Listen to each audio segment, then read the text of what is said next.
Vedanta share में आज एक ऐसा लेवल है जहां से अगला बड़ा मूव देखने को मिल सकता है। अभी शेयर करीब 279 के आसपास है और हाल में इसमें तेजी देखने को मिली है।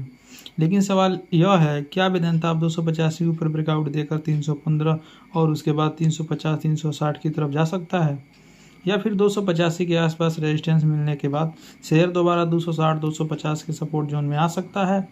आज की इस वीडियो में हम इसी चार्ट के हिसाब से समझेंगे।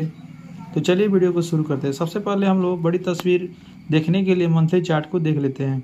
सबसे पहले वेदांता का मंथली चार्ट यहाँ पे ओपन कर देते हैं और लंबे समय की चार्ट स्ट्रक्चर में शेयर काफ़ी मजबूत रिकवरी दिखाई है।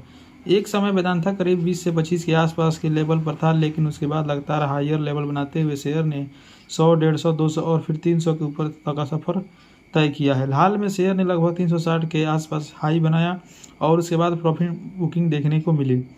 अब इम्पॉर्टेंट बात यह है कि करेक्शन के बाद शेयर ने 250 और 260 के आसपास सपोर्ट जोन बनाया। इसलिए लॉन्ग टर्म चार्ट में 250 और 260 का जोन काफ़ी महत्वपूर्ण दिखाई देता है। जब तक शेयर इस बड़े सपोर्ट जोन के ऊपर बना हुआ है, तब तक पूरी लॉन्ग टर्म स्ट्रक्चर को सीधे बेरिश मानना सही नहीं होगा। अब बात करते हैं वीकली चार्ट पर। अभी असली लड़ाई यहाँ पे हो सकती है।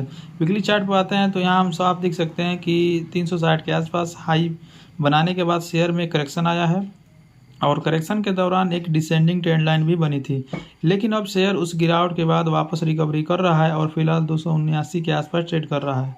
सबसे महत्वपूर्ण इंपॉर्टेंट रेजिस्टेंस मुझे 285 के आसपास दिखाई दे रहा है। इसके ऊपर अगला बड़ा रेजिस्टेंस लगभग 318 320 के आसपास है। इसलिए अगर वेदांता वीकली बेसिस पर 285 के ऊपर टिकता है और ब्रेकआउट को सस्टेन करता है तो पहला बड़ा टारगेट जोन 318 320 हो सकता है।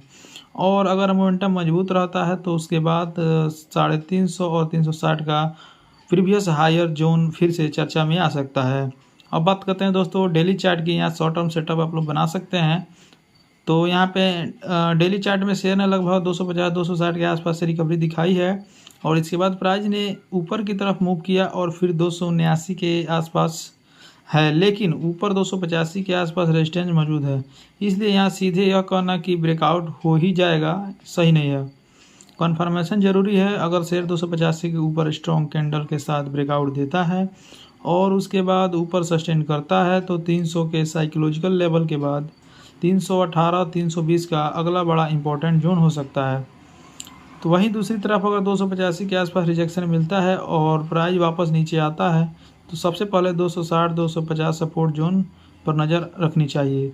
अब बेरिश सिनेरियो की बात की जाए दोस्तों, अब डाउन साइड सिनेरियो में समझ लेते हैं। अगर वेदांता 260 के नीचे कमज़ोर होता है तो बुलिश सेटअप पर दबाव बढ़ सकता है और 250 के आसपास का सपोर्ट भी टूटता है तो अगला इंपॉर्टेंट सपोर्ट लगभग 195 और 200 के जोन के आसपास दिखाई देता है। इसलिए 250 260 का जोन इसे पूरे सेटअप का काफ़ी महत्वपूर्ण सपोर्ट एरिया है।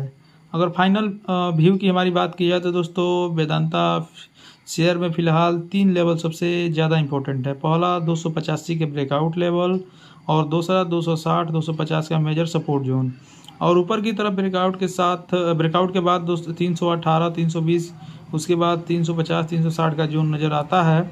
तो मेरे हिसाब से सबसे बेहतर अप्रोच यही होगा कि सिर्फ अनुमान के आधार पर एंट्री लेने के बजाय 285 की ब्रेकआउट और उसके बाद प्राइस के सस्टेन होने का कंफर्मेशन देखना जाएगा।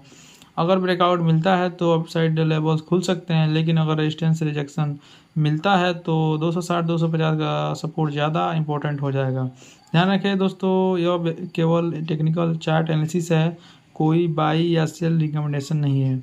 अगर आपको वेदांता के अगले मूव में 285 के ब्रेकआउट के बाद एग्जैक्ट एंट्री, स्टॉप लॉस और टारगेट का पूरा सेटअप चाहिए तो वीडियो को लाइक करें और चैनल को सब्सक्राइब करें।